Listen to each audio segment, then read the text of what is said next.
ये मैंने क्या किया? क्रोध के कारण दोनों ने एक दूसरे को श्राप दे दिया। पर दोनों ही मेरे भक्त हैं और भगवान होकर मैं अपने भक्तों को इतनी कठिनाई में कैसे देख सकता था। इसीलिए जिस संकट में उन दोनों ने अपने आप को फंसा लिया था, उसका समाधान करने में मैं उनके पास गया। देखिए ना प्रभु, ये क्या हो गया हमसे? हमारी रक्षा कीजिए प्रभु, मार्ग दिखाइए हमें। क्रोध पर नियंत्रण ना होने के कारण आप दोनों ने एक दूसरे को बहुत ही भीषण संकट में डाल दिया है। आप दोनों ही तपस्वी, तप के बल से दिए गए आपके श्राप को लौटाना भी संभव नहीं है। प्रभु कोई तो उपाय होगा, हम आपके शरण में हैं प्रभु। अपराध तो हमसे हुआ है प्रभु, पर अब आपसे ही आशा है। कुछ ऐसा कीजिए भक्त वत्सल, जिससे हम दोनों के श्राप का प्रभाव कुछ कम हो जाए। आप दोनों ही मेरे भक्त हैं, इसलिए आपकी पीड़ा का निवारण करने का एक उपाय है मेरे पास। वेद शिरामुनि, जब आप कालिया नाग बनेंगे तो आपको मेरे चरणों को अपने शीश पर धारण करने का सौभाग्य मिलेगा। और अश्र शिरामुनि, आप काग योनि होने के बाद भी आप श्रेष्ठतम ज्ञान और सर्वाधिक यौगिक सिद्धियों के स्वामी होंगे और प्रवचन दिया करेंगे। इसके बाद अश्वशिरा मुनि काक भुसुंडी बन गए, जिन्होंने आगे चलकर सेम गरुड़ देव को रामायण सुनाई। और मुनि वेदशिरा महर्षि कश्यप और देवी कत्रियों के पुत्र कालिया नाग बनकर जल में। और अब वही कालिया नाग जमुना जी में, जिनके कारण जानकी के प्राण लगभग चले ही गए थे। अब कालिया नाग को उचित स्थान पर भेजने का समय आ गया है बाबा। पर ये तो अच्छी बात है कान, वेद शिरा मुनि को दिया हुआ तुम्हारा वचन भी पूरा हो जाएगा, जमुना जी की शुद्धि भी हो जाएगी। इस सब के बाद भी तुम दुखी क्यों हो? क्योंकि इसके बाद मैया के सामने मेरा रहस्य खुल जाएगा बाबा। उन्हें पता चल जाएगा कि उनका बालक कोई साधारण बालक ना है। भविष्य में जो होने वाला है उसे सबके सामने घटने से रोकना मेरे लिए भी संभव ना होगा। मैया को सब पता चल जाएगा। क्या पता चल जाएगा रे मुझे?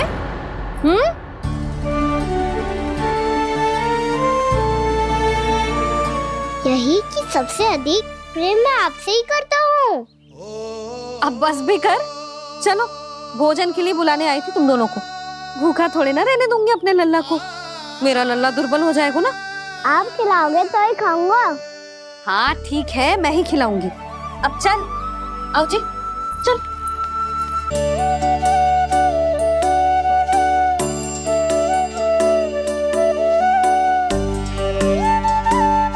मैया खेलो ना मेरे साथ।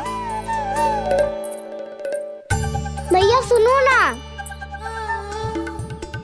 मेरी बात ना मानोगी? अभी बहुत कार्य पड़े लल्ला, देख जानकी को औषधि भी देने जानो है ना। औषधि मैं दे दूंगा, फिर तो खेलोगी ना आप मेरे साथ। पिछले कुछ दिनों से अपनी मैया का अधिक से अधिक प्रेम पाने का प्रयास करो है काना। इसका तो एक ही अर्थ हो सकता है कि कछु बहुत बड़ो होने वालों है। कान्हा रुक जा लल्ला। कान्हा क्यों तंग कर रहा है? मैया को पहन लेना। कान्हा, कान्हा, ये क्या करो तूने?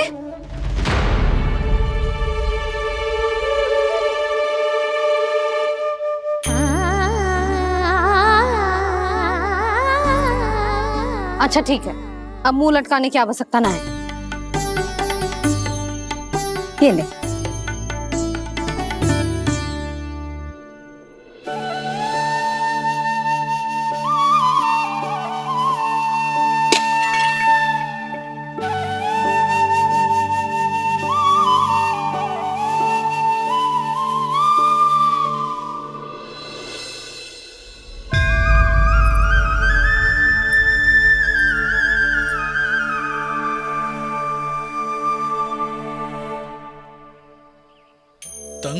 करे मैया को खिजाए, खेले रूठे मनाए,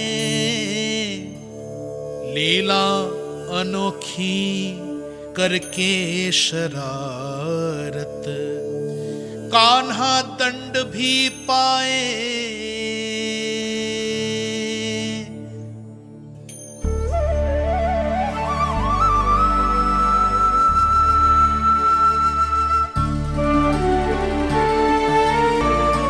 रूठना मनाना, खेलना खिलाना, पहले शरारत करके क्रोध दिलाना और फिर क्षमा मांग लेना, ये सब जानबूझकर कर रहे है कान्हा। जैसे जीवन भर के लिए अपनी मैया की ममता को अपने हृदय में समेट कर रखना चाहते हो। कैसे कैसे करूं उस कालिया से मित्रता, कैसे करूं उसका उपयोग?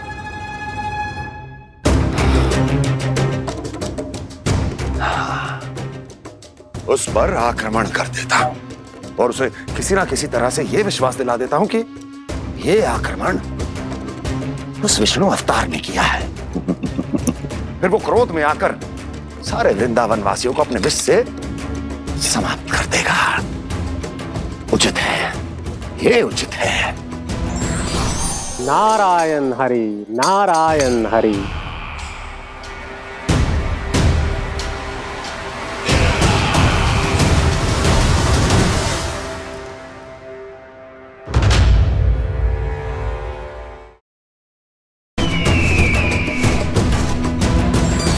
नारायण हरि, नारायण हरि।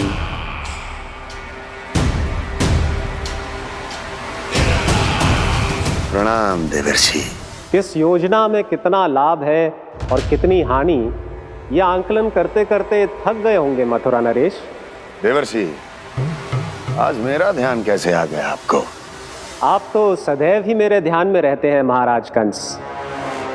सत्य तो यह है कि मथुरा में जो भी हो रहा है मुझसे छिपा हुआ नहीं है। मैं जानता हूं कि आप किसी भी असुर को वृंदावन क्यों ना भेजें, और वो असुर कितना भी शक्तिशाली क्यों ना हो, कृष्ण का सामना नहीं कर पाता। या तो पराजय स्वीकार करके आपके पास लौट आता है, या तो फिर वीर गति को प्राप्त हो जाता है।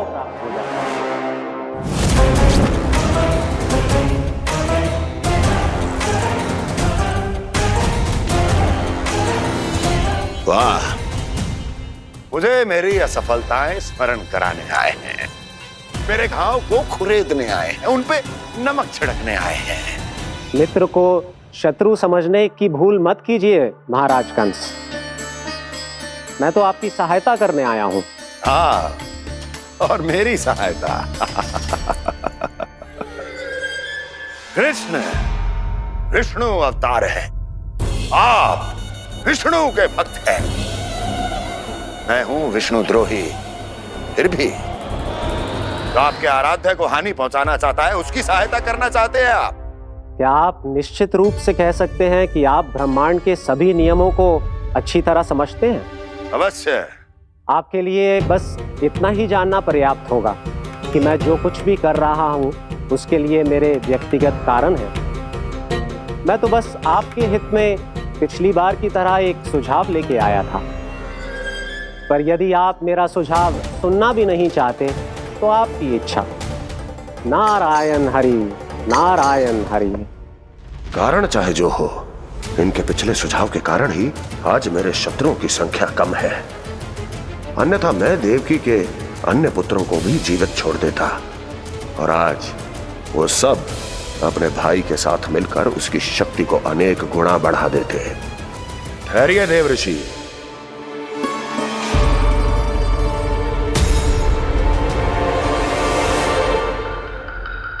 बताइए, क्या सुझाव है आपके पास? मेरे सुझाव का नाम है कालिया नाग।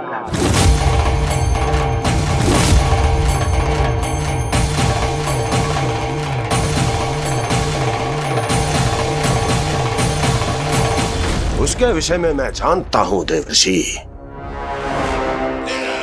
तो समस्या यह है कि मैं स्वयं उससे मिलने नहीं जा सकता, उससे भेंट नहीं कर सकता, उस कृष्ण की हत्या के लिए उसको वृंदावन जाने के लिए तैयार नहीं कर सकता। तो मत जाइए उसके सामने और ना उसे भेजिए कृष्ण के सामने। हर बार आप किसी ना किसी असुर को अपने शत्रु के क्षेत्र में भेजते हैं, जहां शत्रु उसका सामना करने के लिए पूरी तरह से तैयार होता है और आपका असुर मारा जाता है। इस बार शत्रु को युद्ध स्थल चुनने का अवसर मत दीजिए महाराज। इस बार योजना का जाल ऐसे बुनिए कि कृष्ण स्वयं उसके पास जाने के लिए विवश हो जाए। कालियानाग स्वयं काल है, मृत्यु का दूसरा नाम है। उसके विष का उपयोग अपने लाभ के लिए कीजिए महाराज। वैसे कालिया के विष की अधिकता का अनुमान तो होगा ही आपको।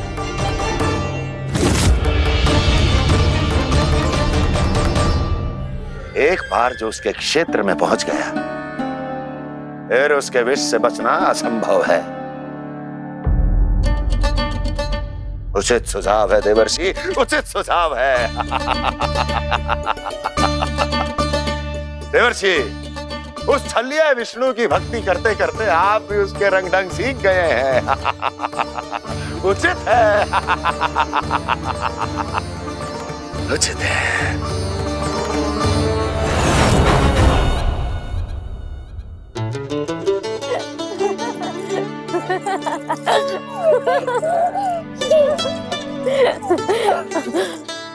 बस बस, बहुत आनंद ले लियो लल्ला।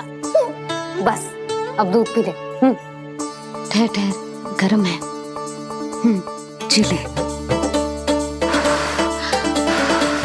ले भी।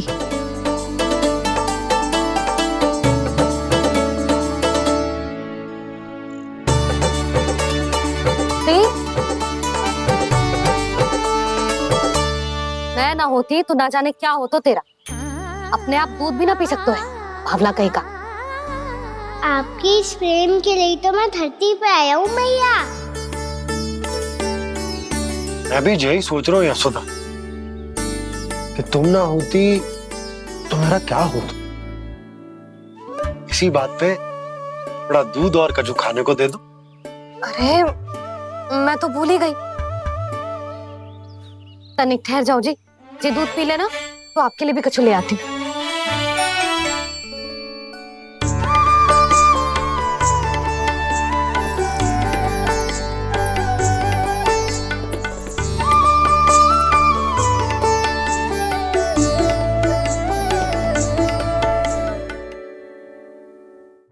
प्रणाम महाराज। आपकी आज्ञा के अनुसार बिल्कुल वैसा ही पत्र तैयार किया है जैसा आप चाहते थे।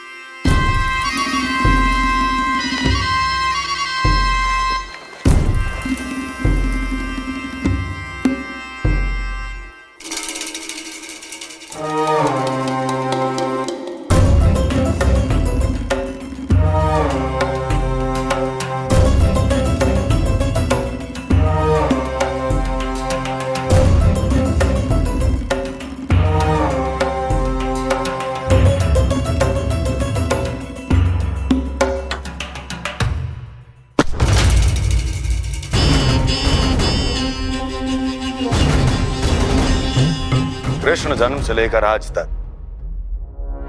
ये मेरी सबसे महत्वपूर्ण योजना है। इसका सफल होना निश्चित है दूत, किंतु केवल वही करना जैसा मैंने कहा है। जाओ।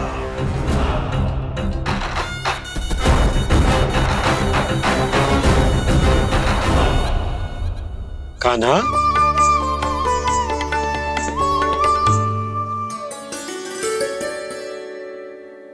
क्या होगा?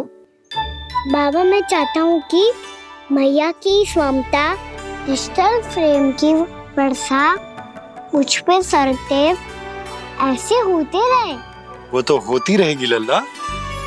अपने लल्ला के लिए किसी मैया का प्रेम कभी कम हो सकता है भला? नंदराज, वो मथुरा से एक दूत आयो है महाराज कंस का राजपत्र लेके।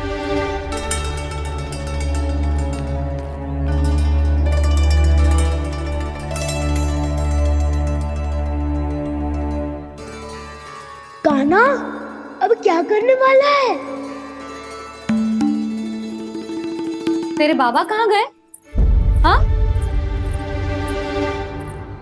कंस मामा का खेल आरंभ हो गया है, पर मैया वो सब सुनेगी तो व्यर्थ चिंतित हो जाएगी। बस थोड़ा बाहर गया मैया, कछु खा रही से। बाहर इस समय? मैया क्या होगा? मैया देखो ना, पीठ पे कछु हो रहा है। मेरा हाथ ना पकड़ो, आप करो ना। दिखा यहाँ। क्षमा करना मैया, पर अभी बाबा को ही संभालने दो ये सब। कहिए, क्या संदेश लाए हैं आप? नहीं नंदराज, नहीं। महाराज कंस का आदेश है कि ये संदेश सभी गांव वालों के साथ ही पढ़ा जाए। ठीक है, मैं गांव वालों के सामने पढ़ दूंगा, पर मुझे तो दीजिए पढ़ने के लिए। महाराज की आज्ञा का पालन करना आपके लिए भी आवश्यक है नंदराज। सभी गांव वासियों की सभा बुलाइए। बंसी, सभी गांव वालों की सभा बुलाओ।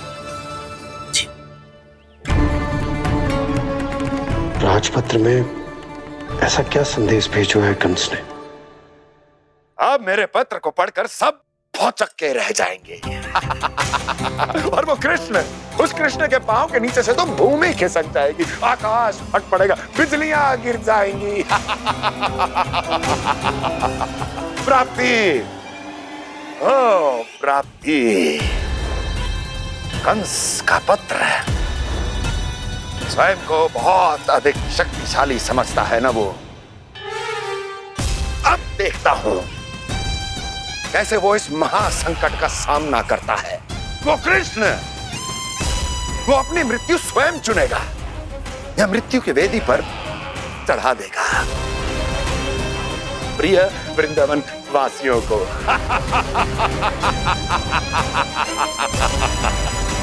अब आएगा आनंद प्राप्ति, अब आएगा आनंद।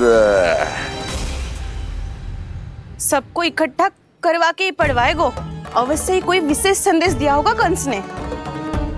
मैं भी यही सोच रही हूँ सुलक्षणा जी, कछु ना कछु तो विशेष है, पर जे हो क्या सकता है? हाँ, बात तो सही है। ऐसा क्या हो सकता है? सभी गांव वासियों के सामने कहा जाए, कछु तो विशेष अवश्य लग रहा है। बाहर तक कोलाहल क्यों हो रहा है? मैया, मैया, अब क्या होगा? मैया देखो ना, सर पे कछु हो रहा है। लल्ला, नारायण ने तुझे हाथ दिए हैं ना? पीठ की बात अन्य थी।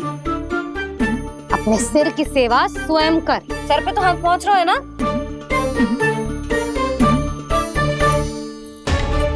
मैया सुनो ना, मैया देखो ना, तीव्र कर कछु हो रहा है। मैया देखो ना, तीव्र कछु हो रहा है।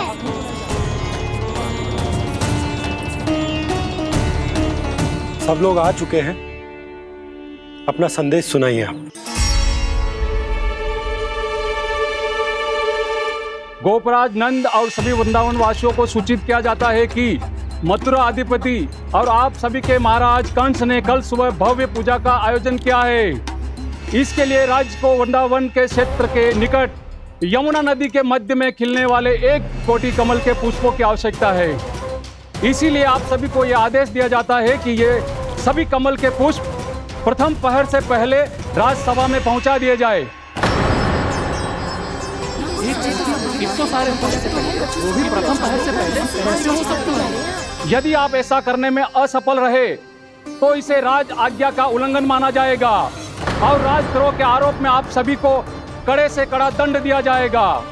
स्मरण रहे, यदि कल की पूजा में इन 1 कोटि कमल के पुष्पों का ना पहुंचने के कारण कोई व्यवधान आया तो समस्त वृंदावन वासियों को दोषी माना जाएगा और पूरे गांव को निवासियों सहित धूल में मिला दिया जाएगा। कल प्रथम पहर तक का ही समय है आप सबके पास।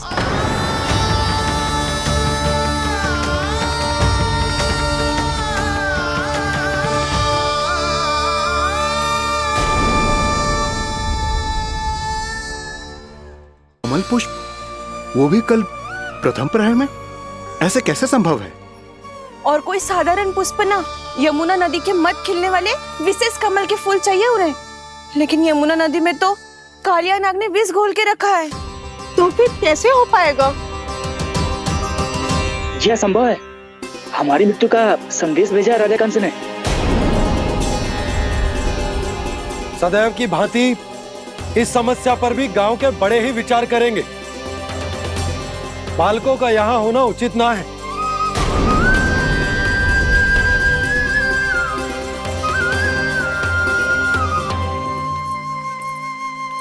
लल्ला ले, जे गेंद ले, जा अपने सखाओं के साथ खेल। सुबह उज्जवल, मधुमंगल वसंता, देखो मैया ने क्या दिया है। चलो खेले, बहुत आनंद आएगा आज।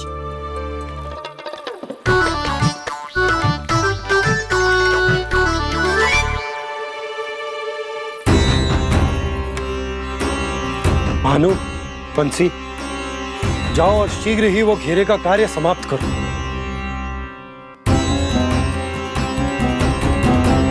पर कछु ना कछु तो करना पड़ेगा ना। पर हम कर ही क्या सकते हैं? पुष्प लाने को और कोई उपाय है भी तो ना। मैं चला जाऊंगा जमुना जी में। वैसे भी मेरे जीवन के कितने दिन शेष बचे हैं।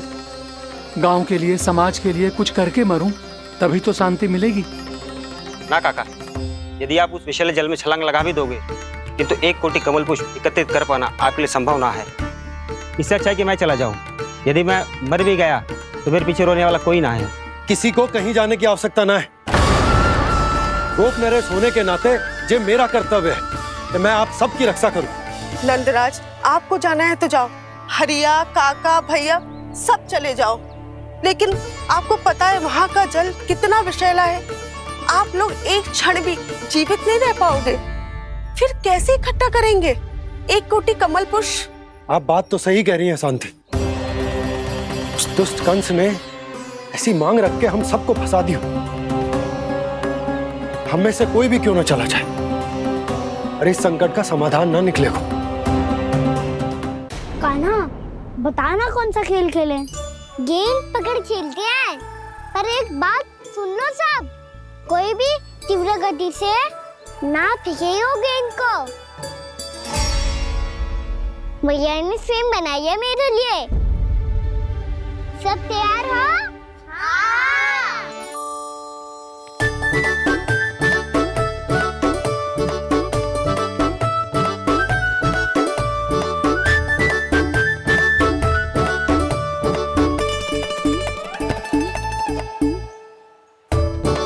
मुझे दो, मुझे दो।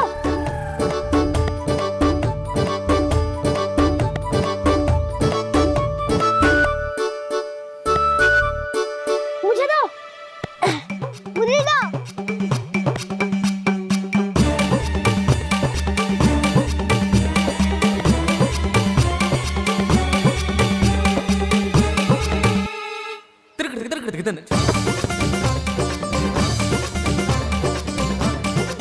कान्हा, इतनी धीरे से फेंकेगो तो कैसे आनंद आएगो?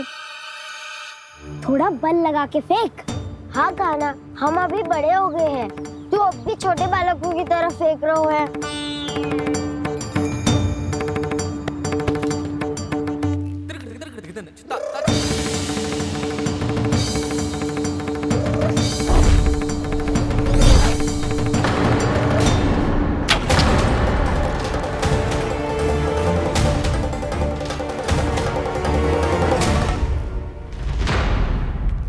दीदी जी क्या करो कान्हा? गेंद तो डूब गई।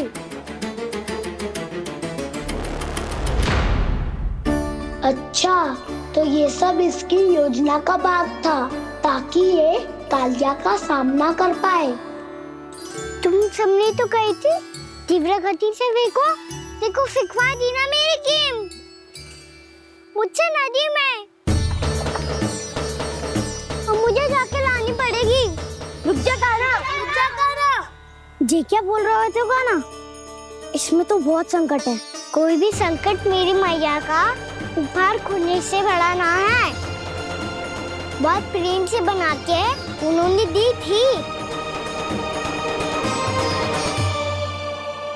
हे नारायण, कोई उपाय समझ में ना आ रहा है। मैया, हम कैसे करेंगे हम अपने गांव की रक्षा? कीड़े पड़ेंगे उस दुष्ट को। यदि उसके कारण किसी के प्राण चले गए तो कौन सा फल मिलेगा उसे इस पूजा का?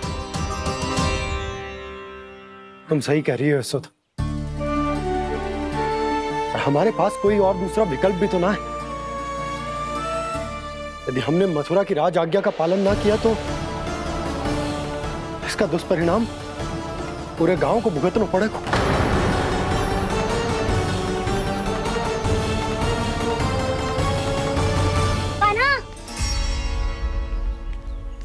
तुम्हें पता है कि तू भगवान है, दिव्य है, बहुत शक्ति है तुझ में, पर फिर भी हम तुझे विषैले जल में ना जाने दे सकते। कुछ होगा तो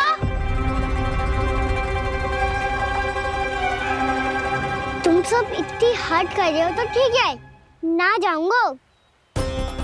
गेंद कहाँ गिरी है, कितनी दूर गई है, ये तो देख लूं, ताकि उसे बाहर निकालने का कोई उपाय ढूंढ पाऊं।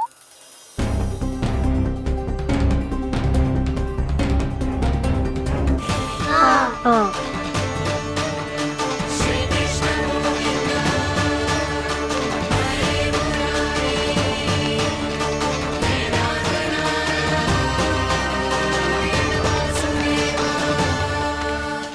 कान्हा की ये लीला तो समझ ही नहीं आ रही। पहले इसने देवश्री नारद को मथुरा जाकर कंस को भड़काने के लिए कहा, फिर स्वयं ही दुखी भी हो गया कि अब इसका रहस्य सबके सामने खुल जाएगा।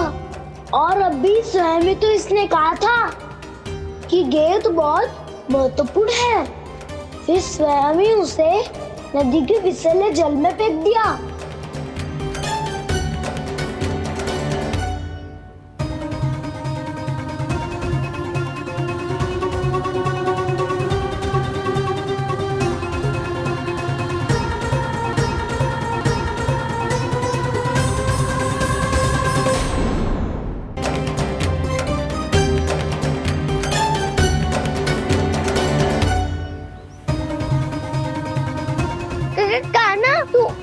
ऊपर क्यों चढ़ रहा है?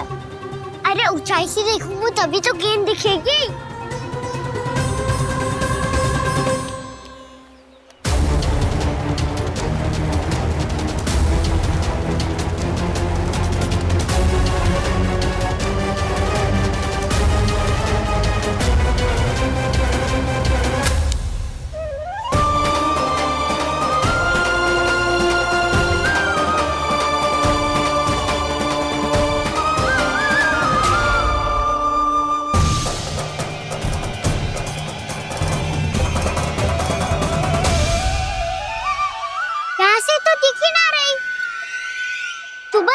से फेंकी थी ना?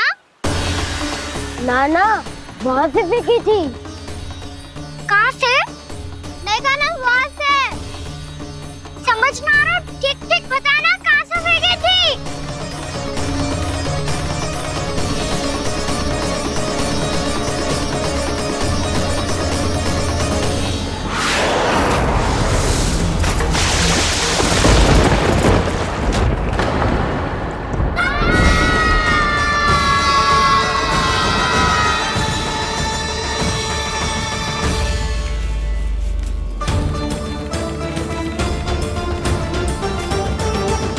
कालियानाग के क्षेत्र में जाकर कोई भी जीवित वापस ना लौट सको।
कालिया नाग तो उसे देखते ही निकल जाएगा।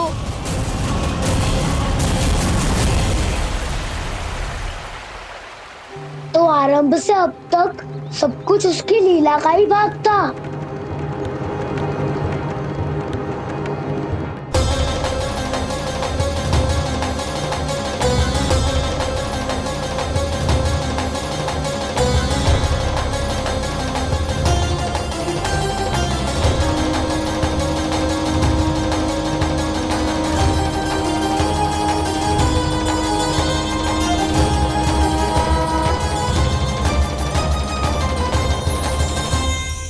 इतना सुंदर रूप, मन मोहने वाली मुस्कान, अद्भुत तेज और भगवान जैसी दिव्यता। कौन हो तुम? हाँ, तुम्हें देखकर तो हम सब सम्मोहित ही हो गए।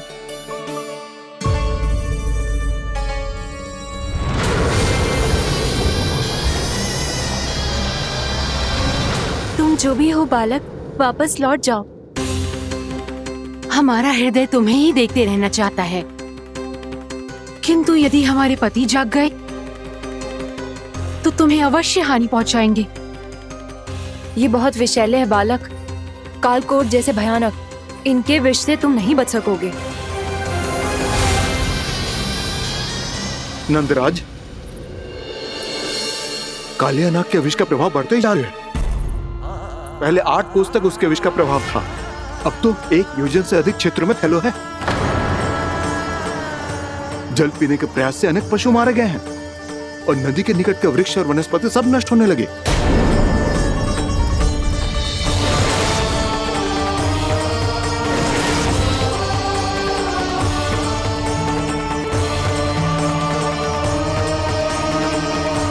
इनके विष की तीव्रता इतनी अधिक है बालक कि इनके संपर्क में आने वाले को तड़पने का भी अवसर नहीं मिलता। इनके विष की अग्नि क्षण भर से भी कम समय में प्राण वायु को जलाकर राख कर देती है।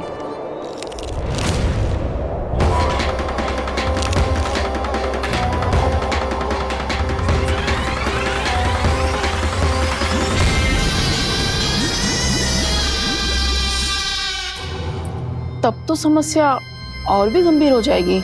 मैंने तो सुनो है कि कालिया नाग कम से कम 2 योजन लंबा है, सैकड़ों फन है उसके।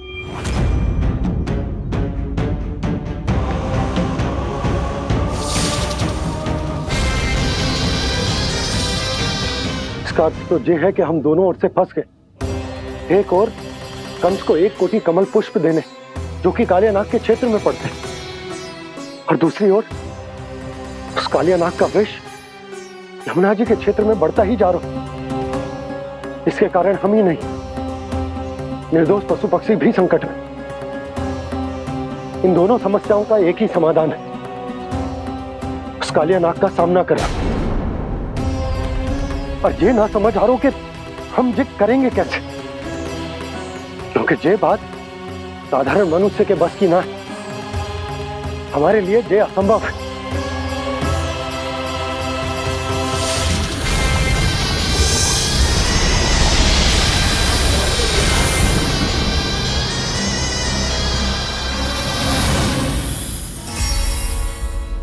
अब तो तुमने अपनी आंखों से भी देख लिया बालक, ये कितने विषैले हैं। नींद में भी विष उगलते हैं।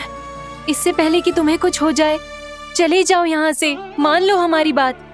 आप सब मुझे जानती भी नहीं और फिर भी मेरी इतनी चिंता कर रही हैं आप। माँ की ममता भेदभाव नहीं जानती। तुम भी किसी के पुत्र हो और हम सब भी माँ हैं।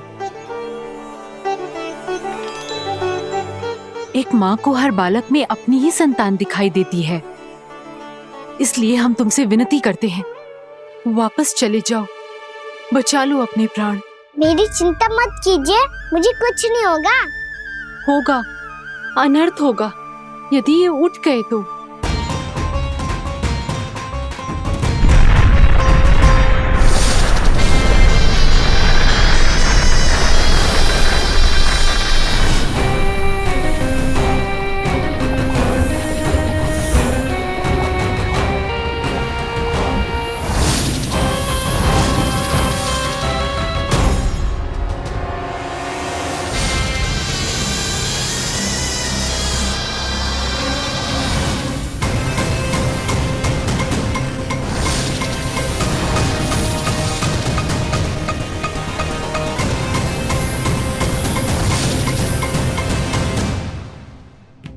सामने होते हुए भी अपने इश्क को केवल वही देख सकता है जो अपना अभिमान त्याग चुका हो। पर पूर्व जन्म में मेरा भक्त होने के नाते मेरा सत्य स्वरूप देख पाने में मुझे इसकी सहायता करनी चाहिए।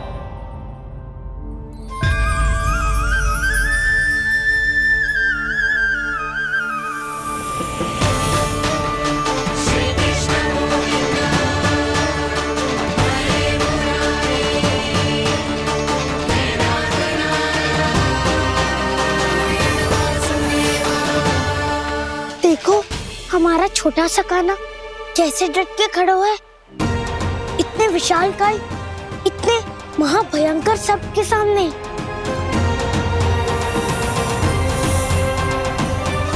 ये कोई भगवान नहीं है जो इसके सामने हाथ जोड़ रही हो तुम सब।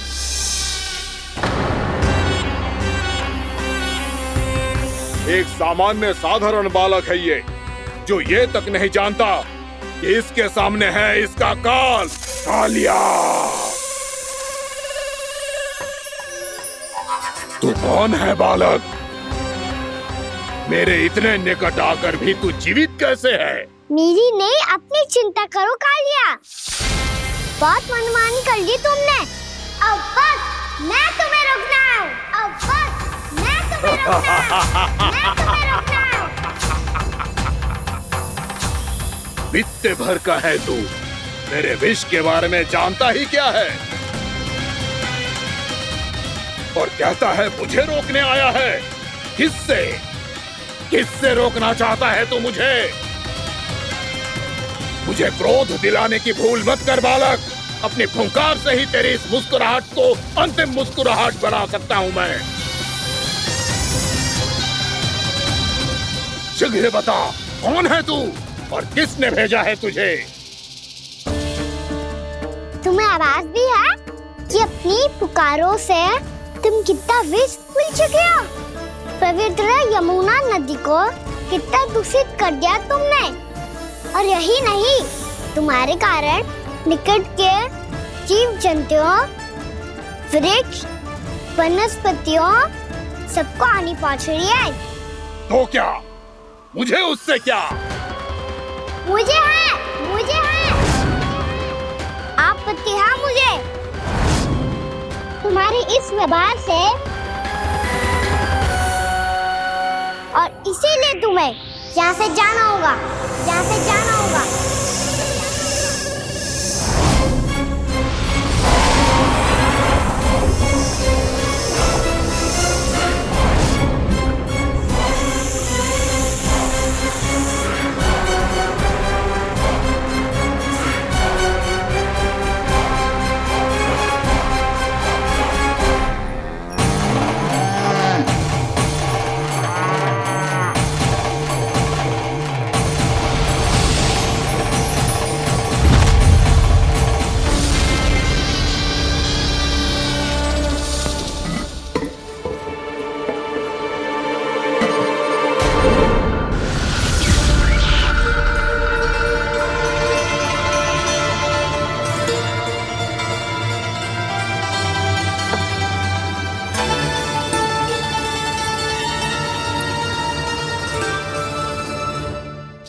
मुझे आदेश देने का साहस भी कैसे किया तूने?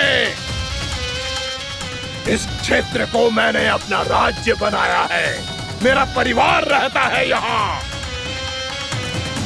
और तू मुझे यहाँ से जाने के लिए कह रहा है? हाँ, क्योंकि तुम्हारे यहाँ रहने के कारण अन्य जीवों को हानि हो रही है, और मैं ऐसा नहीं होने दे सकता। मैं तो बस वही कर रहा हूँ जो एक सर्प का स्वभाव है। विष फैलाना स्वाभाविक है मेरे लिए, इसलिए मुझे चुनौती मत दे बालक। चुनौती तो मैं दे चुका हूँ कालिया। अब तो बस तुम्हें स्वीकार करनी है।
नहीं दे रहा हूँ।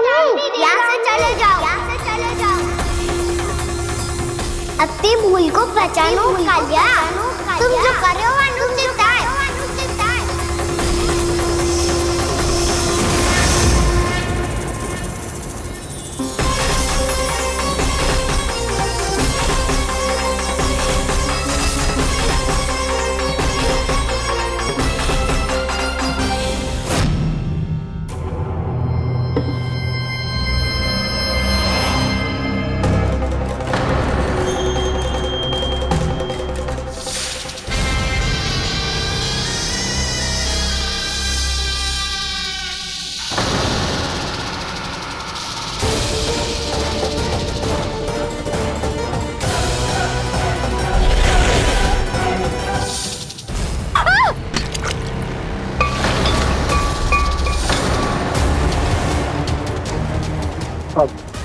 मैं आता हूँ।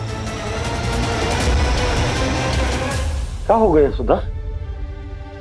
मुझे आवाज हो रहा है जी, कछु ना कछु गड़बड़ है। यशोदा, जो समस्या हमारे सामने है, हम सभी उसका समाधान खोजने में जुटे। तुम विश्वास करो, मैं कोई ना कोई समाधान अवश्य ढूंढ लूंगा। हम कैसे भी करके वो कमल के पुष्प उस कंस तक पहुंचा देंगे। नाना, समस्या उससे कहीं अधिक है, उससे कहीं अधिक बड़ी, उससे कहीं अधिक भयानक है।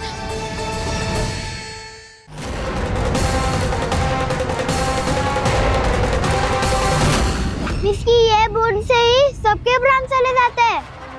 इसने तो विस्की धारियां फेंकी है खाना पे। कान्हा कैसे बच्चे को अधिक विष से? इसका विष तो क्या, ये सर स्वयं भी छू तक नहीं पाएगा हमारे कान्हा को।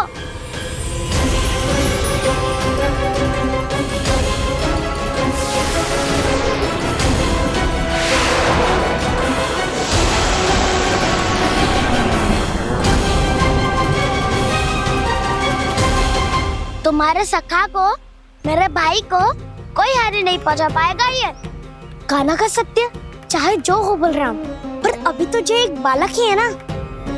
देखो कैसे विष के कारण स्थिर हो गया है।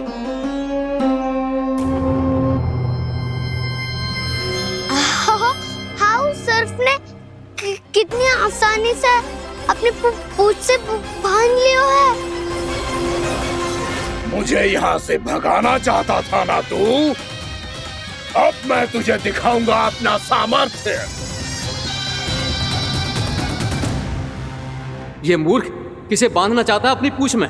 उन्हें जिनका विस्तार सारे ब्रह्मांड में है, या उन्हें जो स्वयं अनंत है? पर देवराज, प्रभु ऐसा करने ही क्यों दे रहे हैं कालिया को? आप सब भूल रहे हैं देवगण, कालिया पूर्व जन्म में प्रभु का बहुत बड़ा भक्त था। उसी भक्ति का फल मिल रहा है अब इसे।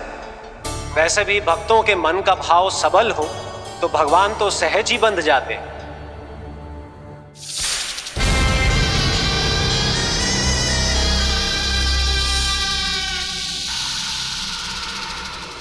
बलराम, तुमने ही तो कही थी कान्हा को कछु ना होगो। देखो उस दुष्ट ने चारों ओर से जकड़ लियो है।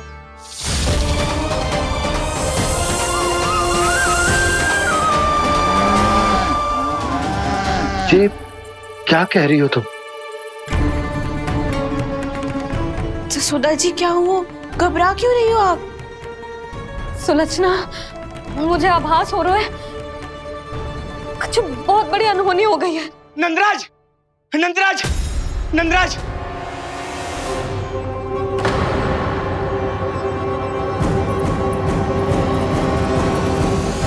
नंदराज, कान्हा ने जमदग्नि नदी में छलांग लगा दी है। कान्हा ने जमदग्नि नदी में छलांग लगा दी है। कान्हा ने जमदग्नि नदी में छलांग लगा दी है। कान्हा जमुना में कूद गया है। मुझे लगा था आज कछु गड़बड़ होने वाली है। मुझे आज कान्हा को ना जाने देना चाहिए था।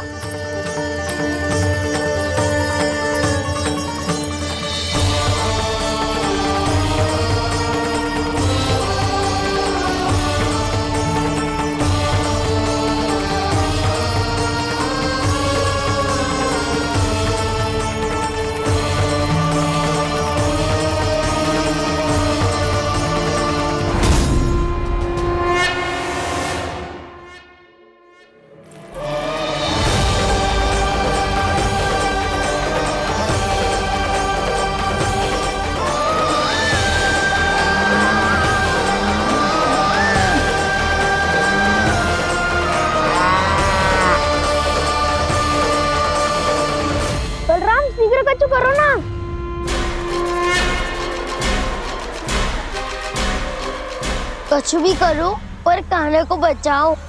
नाग बहुत भयंकर है, कान्हा अकेले ना संभाल पाएगा इसे।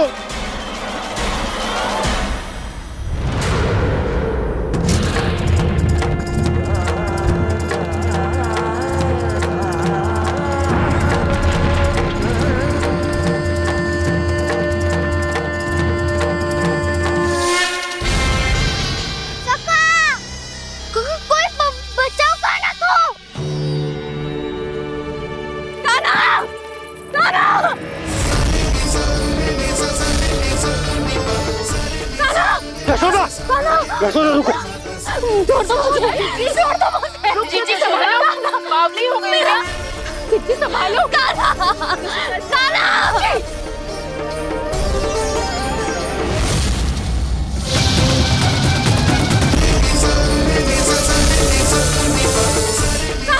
यशोदा, यशोदा रुको। छोड़ दो मुझे, प्लीज छोड़ दो मुझे। जीजी संभालो, बावली हो गई है। जीजी संभालो। कान्हा, कान्हा। देखो अब कैसे तुम्हारे अस्थियों को तोड़कर छोटे छोटे टुकड़ों में बदल दूंगा मैं।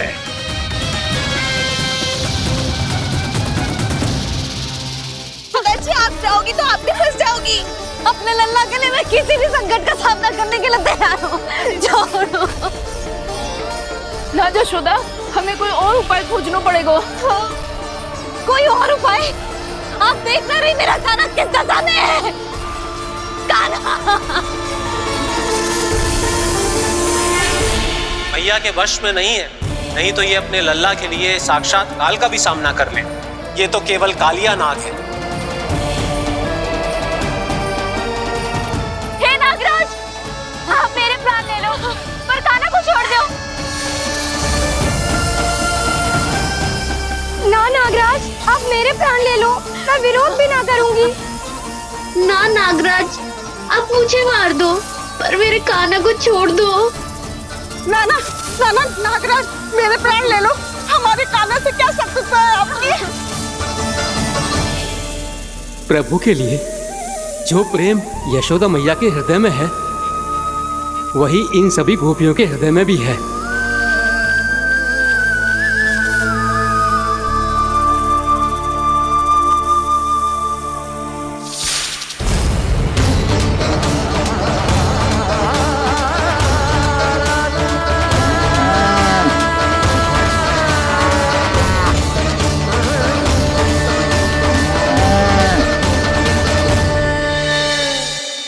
यशोदा, यशोदा,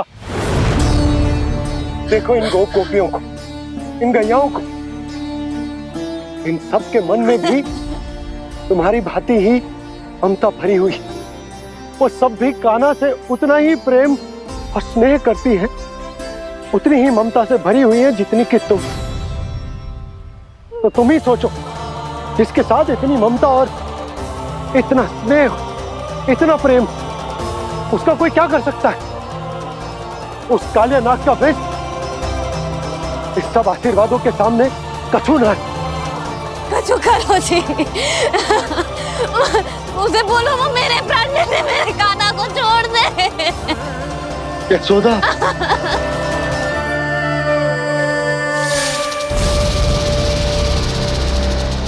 केवल इन्हीं में नहीं देवराज, नाग पत्नियों के हृदय में भी ममता का वही प्रेम उमड़ रहा है।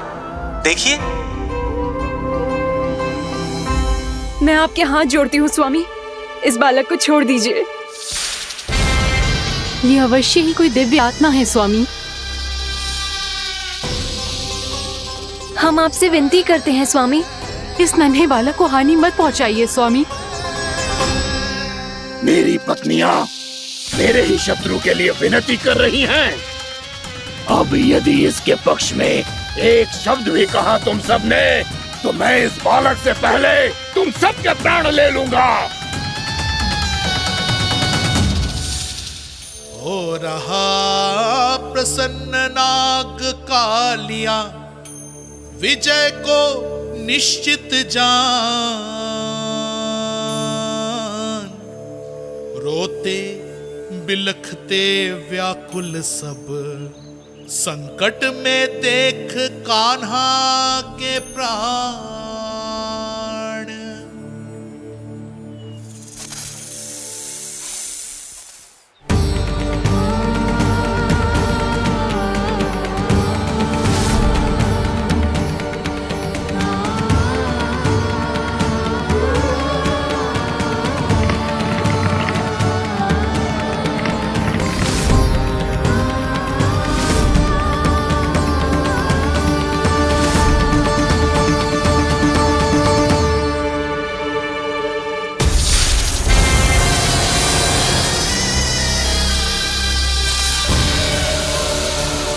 कुछ करो जी, मेरे लल्ला को बचा लो, कोई तो कुछ करो। जीजी संभालो जीजी ना।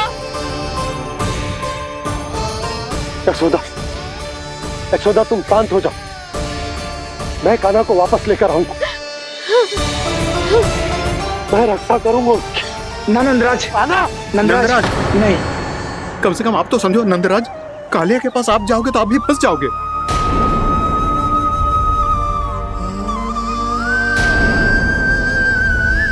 बलराम, तेरा भाई इतनी भीषण संकट में है और तुझे जरा भी दुख ना हो रहा? क्या आप सब अब तक नहीं समझ पाए कि कान्हा सच में कौन है?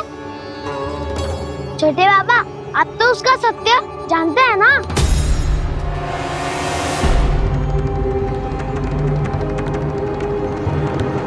मानता हूँ कि आप सब कान्हा के रहस्य के बारे में नहीं जानते, पर क्या उसके जन्म से आज तक घटी एक से बढ़कर एक विचित्र घटनाओं को भी भूल गए हैं आप सब?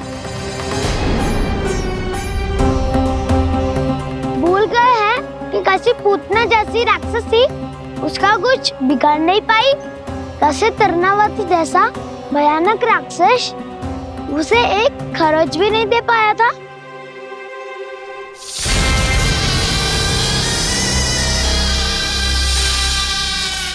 आप सबने अपनी आंखों से देखा था ना, बकासुर से कान्हा की रक्षा करने देवता स्वयं आए थे, पर सत्य तो ये है कि वो सभी देवता भी उस असुर के सामने असमर्थ हो गए थे। तब कान्हा ने बहुत ही आसानी से उस भयंकर असुर का वध किया था, एक ही बार में धराशायी कर दिया था उसे। तो आप सभी सोचिए, बार बार ऐसे असाधारण कार्य करने वाला बालक साधारण कैसे हो सकता है? अब तो आरंभ से ही सारा सत्य जानते हैं छोटे बाबा। रहस्य छुपाने में सदैव कान्हा की सहायता करते आए हैं आप, और आज आप स्वयं ही उसके सत्य को भूल रहे हैं। और तुम सब भी तो जानते हो कान्हा की शक्तियों के बारे में, तो क्या तनिक भी विश्वास ना है अपने सखा पे? बलराम, तू क्या कह रहा है? मैंने जो कहा उसका एक एक शब्द सत्य है छोटी माँ। यदि प्रभु की इच्छा हुई तभी कुछ ही क्षणों में सब कुछ अपनी आंखों से स्वयं अनुभव कर लेंगे आप।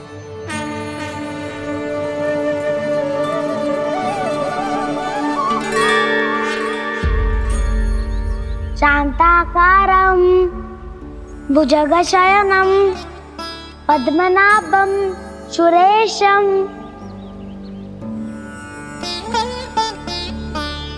विश्वाधारं गगनसदृशं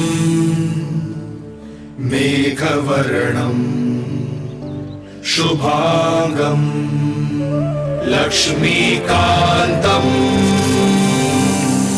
कमलनयनं योगी वीरध्यानगम्यम्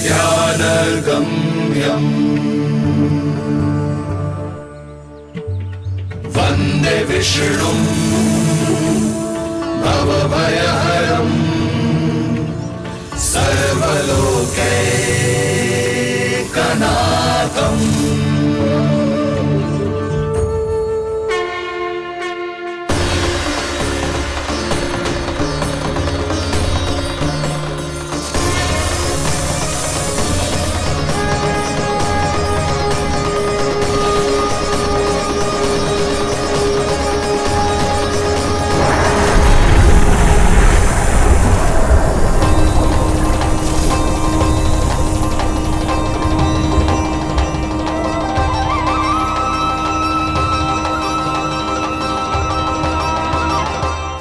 तुझे क्या लगता है बालक कि तू मेरी जगत से निकल गया तो अब बच जाएगा तू?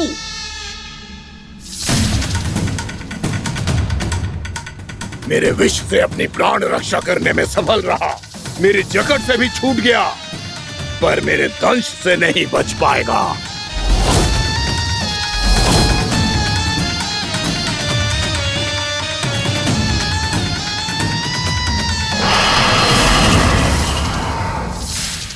अब भय से भाग रहा है, पर मैं तुझे मृत्यु देकर रहूंगा।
मेरा नन्हा सा कान्हा कितनी देर भाग पाएगा?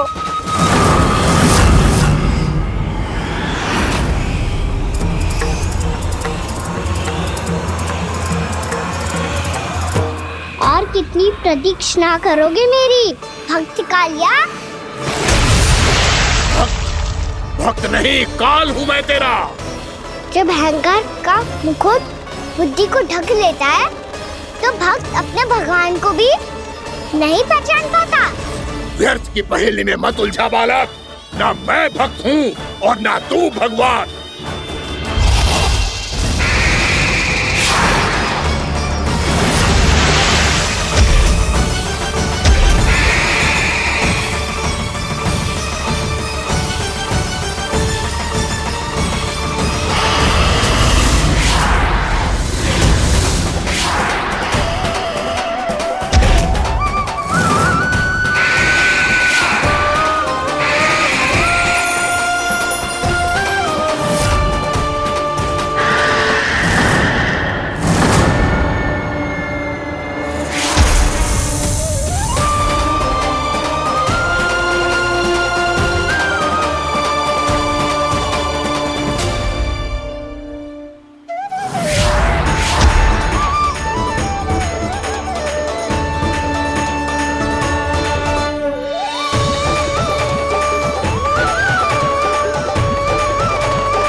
जिसके लिए इतने व्याकुल हो रहे थे, उसे छूकर कालिया नाग का हलाहल जैसा विष भी चरणामृत बन गया है और यमुना जी के जल में फैल चुके विष के प्रभाव को भी नष्ट कर रहा है।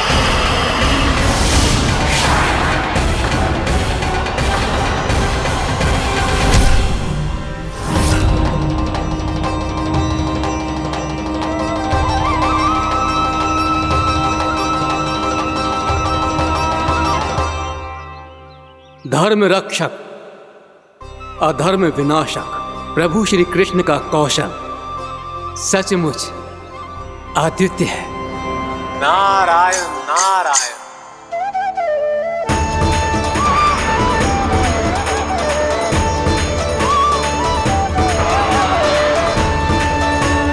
मेरा भाग तुम्हारे भीतर के अहंकार का प्रतीक है कालिया। अब तुम्हारा अहंकार, तुम्हारा अर्पण मेरे पाँव के नीचे है और तुम्हारी पूंछ अर्थात तुम्हारे प्राण मेरे हाथ में। अब तुम क्या करोगे भक्त?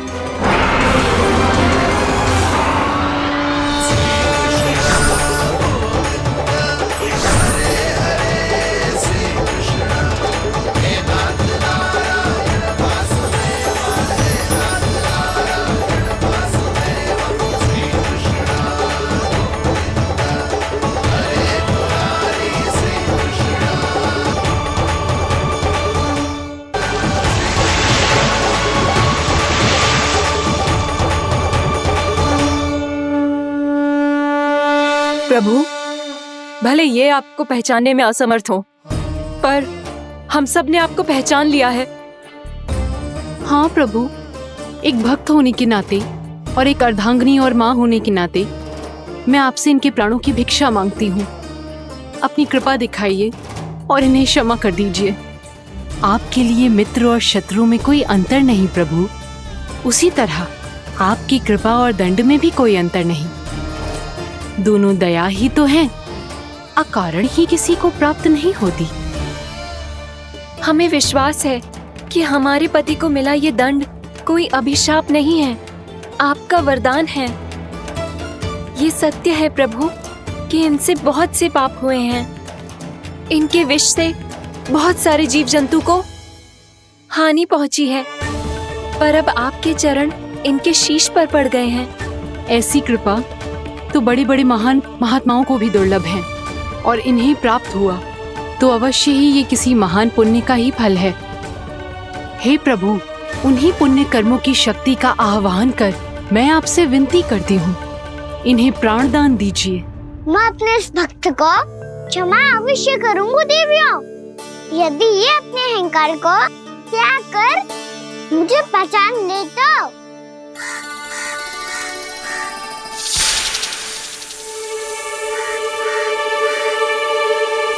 मैं तुम्हें श्राप देता हूँ, जितनी विषैली तुम्हारी जिह्वा है उतने ही विषैले सर्प बन जाओ तुम।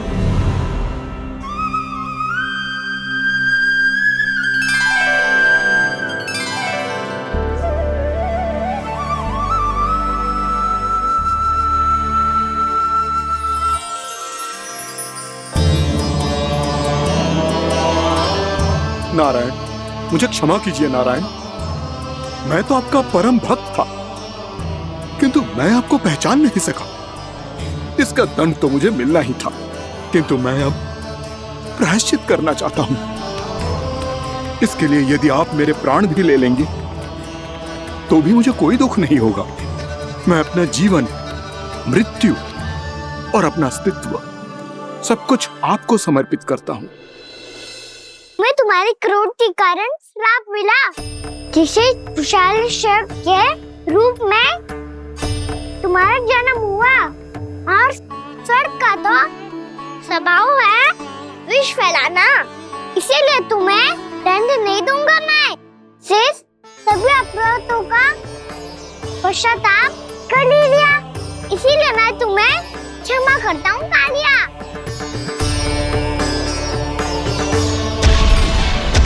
पर तुम्हें यहाँ से दूर समुद्र के बीच जाकर रहना होगा, जहाँ किसी निर्दोष का जीवन तुम्हारे विष से प्रभावित ना हो। मैं चाहकर भी आपकी इस आज्ञा का पालन नहीं कर सकता। मैं असमर्थ हूँ प्रभु, क्योंकि यदि मैं इस क्षेत्र को छोड़कर गया तो मेरी मृत्यु निश्चित है। आपसे क्या छुपा है प्रभु? आप तो जानते हैं कि सर्प जाति और आपके वाहन गरुड़ के बीच अनंत शत्रुता चल रही है, जिसका प्रारंभ नागों के द्वीप नागालय से हुआ था। उस द्वीप पर छोटे जीवों को निगल जाने के लिए सर्प थे, और गरुड़ को सर्पों का स्वाद बहुत प्रिय था, इसलिए वो बार बार नागद्वीप जाने लगा था। पर इस कारण पूरी सर्प जाति उससे आतंकित हो गई थी। इसलिए जब भी गरुड़ वहां पहुंचता तो सभी सर्प छिपने लगते। जब गरुड़ को इसका आभास हुआ तो उसे बड़ा क्रोध आया और वो उत्तेजना में भरकर सर्पों का शिकार करने लगा।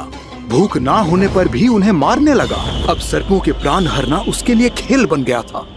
इस भीषण समस्या का समाधान ढूंढने के लिए पूरी सर्प जाति महान सर्प वासुकी के सामने इकट्ठी हुई। हे महान वासुकी, हमारी सहायता कीजिए। नागद्वीप पर गरुड़ ने आतंक मचा दिया है।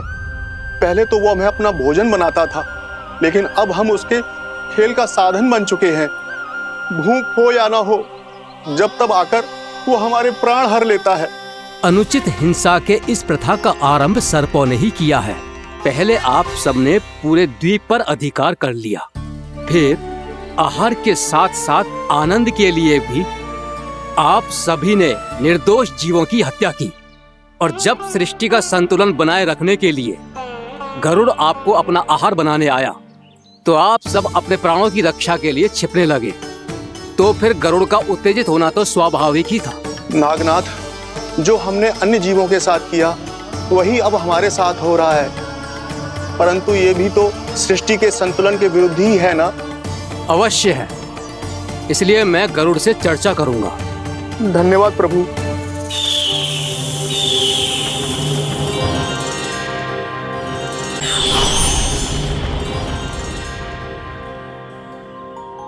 श्री नारायण के वाहन पक्षीराज गरुड़, मैं संपूर्ण सर्प जाति की ओर से आपसे एक निवेदन करने आया हूँ। कहिए, क्या कहना चाहते हैं आप?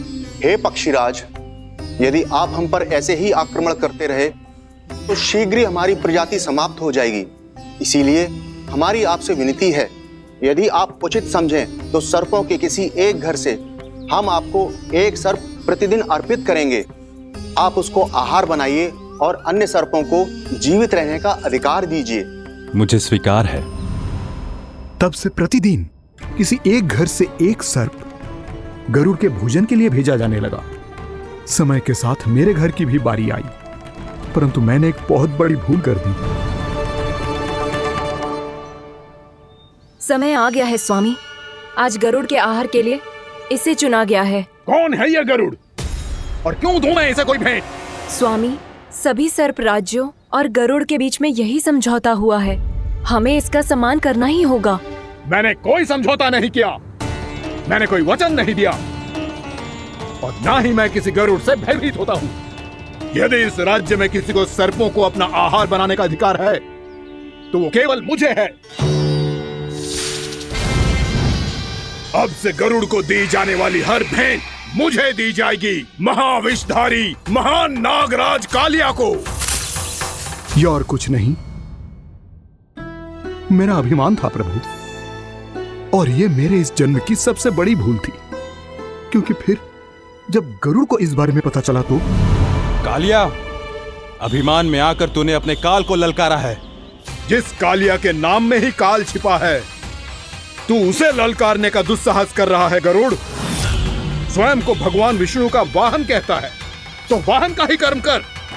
स्मरण रख, इस धरती के सर्वश्रेष्ठ योद्धाओं के लिए भी मैं मृत्यु का दूत हूँ। विनाश काले विपरीत बुद्धि। तुझ जैसे मूर्ख सदा इस युक्ति को सार्थक करते आए हैं।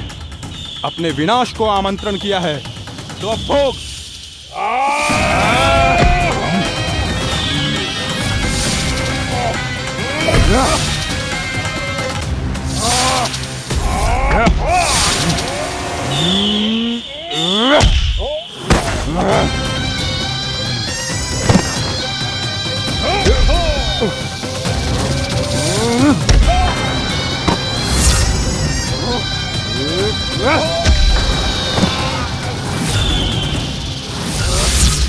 जिसने मेरा भोजन चुराने की धृष्टता की है वो इसी योग्य है।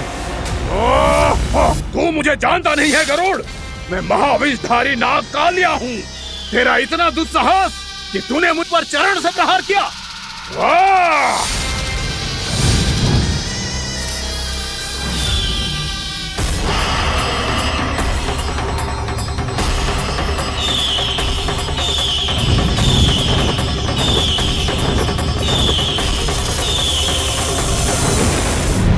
मैं अपने अभिमान में भूल गया था कि गरुड़ मुझसे कहीं अधिक शक्तिशाली है। इसलिए अपने प्राणों की रक्षा करने के लिए मैं एक स्थान से दूसरे स्थान भागने लगा। नदियां, पर्वत, यहां तक कि मैंने सागर भी लांघ डाला, पर मैं जहां भी जाता गरुड़ के रूप में मेरा काल वहीं आ जाता। इसीलिए मृत्यु की आशंका से भयभीत होकर मैं अपने बड़े भाई मां कद्रु के प्रथम पुत्र अनंत शेषनाग से राय लेने चला गया। भैया, मैं यहां आपसे आपकी सहायता लेने आया हूं। मेरी एक छोटी सी भूल के कारण यह गरुड़ मेरा पीछा कर रहा है। मुझे हर समय हर स्थान पे ढूंढते रहता है। यदि उसने मुझे ढूंढ लिया तो वो निश्चित ही मेरे प्राण ले लेगा।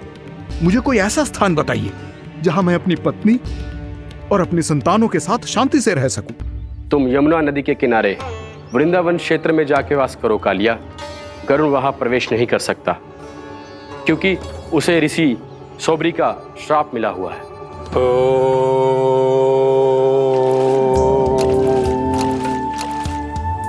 ध्यान और तपस्या का नित्य कर्म करते हुए ऋषि के मन में मछलियों के प्रति प्रेम भाव इतना बढ़ गया कि वो भूल गए सभी जीव खाद्य श्रृंखला का भाग होते हैं, और मछलियां भी इस नियम की अपवाद नहीं है।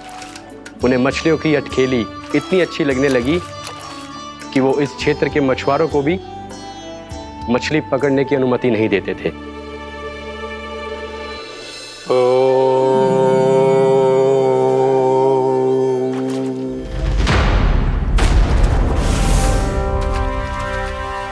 उस दिन वो उस पक्षी को नहीं रोक पाए, पर तब से सावधान रहने लगे। यहां तक कि अपने साधना से भी अधिक ध्यान वो पक्षियों पर केंद्रित करने लगे। ठहरो! इसी क्षण अपनी चोंच में पकड़ी इस मछली को छोड़ दो। तुम्हें इन मछलियों का आहार नहीं करना चाहिए पक्षीराज। ये तो खाद्य श्रृंखला का नियम है ऋषिवर। यदि मैं इनका आहार नहीं करूंगा तो कोई और पक्षी कर लेगा। मैं अपने आनंद या प्रतिशोध के लिए इनके प्राण नहीं ले रहा। ये तो बस मेरा भोजन है। पर यह मेरा तपस्या स्थल है। तुम यहाँ शिकार करके मेरी साधना में विघ्न नहीं डाल सकते पक्षीराज। यदि आपकी यही इच्छा है तो मैं आज के बाद यहाँ नहीं आऊंगा।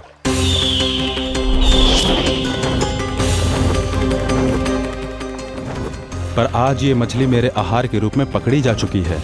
मैं वचन देता हूँ ऋषिवर, इस स्थान पर यह मेरा अंतिम शिकार होगा।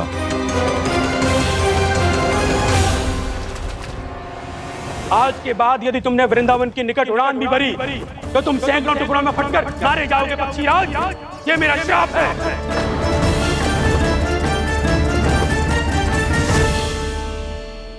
और इसीलिए भैया शेषनाग के सुझाव के अनुसार मैं यहां आ गया। पर अब यदि मैं कहीं और जाऊंगा तो मेरे प्राण नहीं बचेंगे प्रभु। निश्चिंत रहो कालिया, अब से गरुड़ तुम्हें कोई हानि नहीं पहुंचाएगा। अब तुम्हारे फनों पर मेरी पक्षिंग बन गए कालिया, इसीलिए अब से तुम्हें गरुड़ से कोई भय नहीं होगा। निश्चिंत होकर अपने परिवार के साथ गहरे समुद्र में चले जाओ और सुख से शांति से निवास करो। पर ध्यान रहे निर्दोष जीवों को हानि ना पहुंचे। आपने मुझे जीवन दान दे दिया प्रभु, इस उपकार से मैं कृतज्ञ हूं प्रभु। आदेश दीजिए, मैं आपकी सेवा कैसे करूं? तुम्हारे जल क्षेत्र से 1 कोटि कमल पुष्पों को लेने की अनुमति दे दो कालिया। यह मेरी सेवा होगी प्रभु। ये तो मेरा सौभाग्य होगा।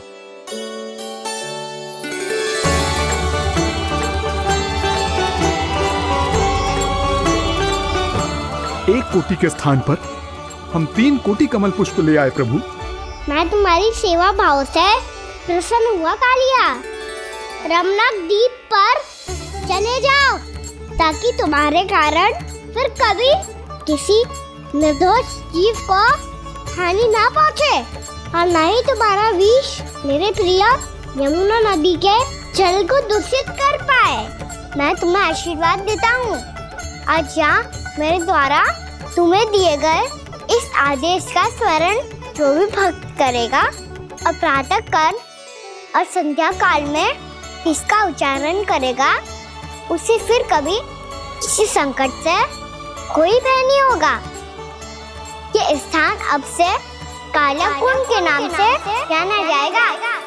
यहाँ पर स्नान करने वाला और देवताओं को इस क्षेत्र से जल का अधर देकर प्रसन्न करने वाला भक्त यदि मेरा स्मरण करके पास रखेगा तो वो अपने सभी पापों से शीघ्र ही मुक्त हो जाएगा।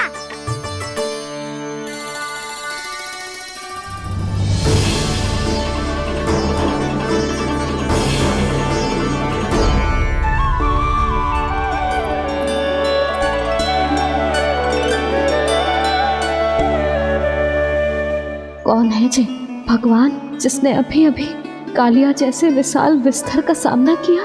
क्या एक साधारण बालक जो शीत की अधिकता से ठिठुर रहा है? क्या करूं? मैं लल्ला को ममता के आंचल में छुपा लूं या भक्त बनकर प्रभु की लीला देखती रहूं? क्या करूं मैं?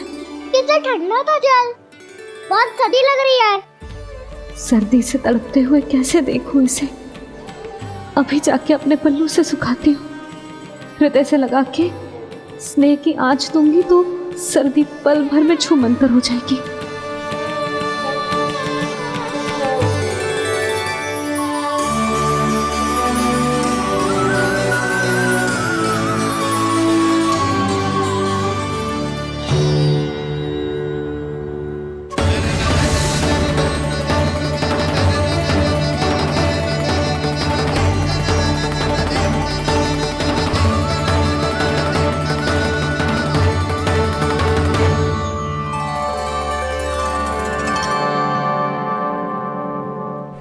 मेरी आवश्यकता ना है इसे। ये तो सच्ची में भगवान ही है जिसकी ठंड दूर करने के लिए स्वयं द्वादश आदित्य प्रकट हो गए हैं।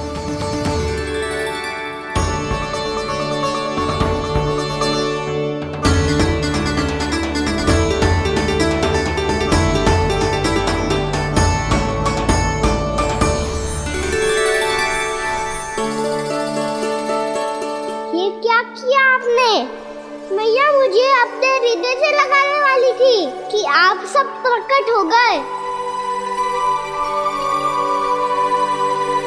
क्षमा कीजिए प्रभु, पर आपको भीगा हुआ देखकर, ठंड से ठिठुरता हुआ देखकर हमसे रहा नहीं गया। हम अपने वश में नहीं थे प्रभु। भक्ति से भावुक होकर हम प्रकट होने पर विवश हो गए थे। हमारी किरणें जैसे स्वयं ही फूट पड़ी और दौड़ पड़ी आपको सुखाने के लिए।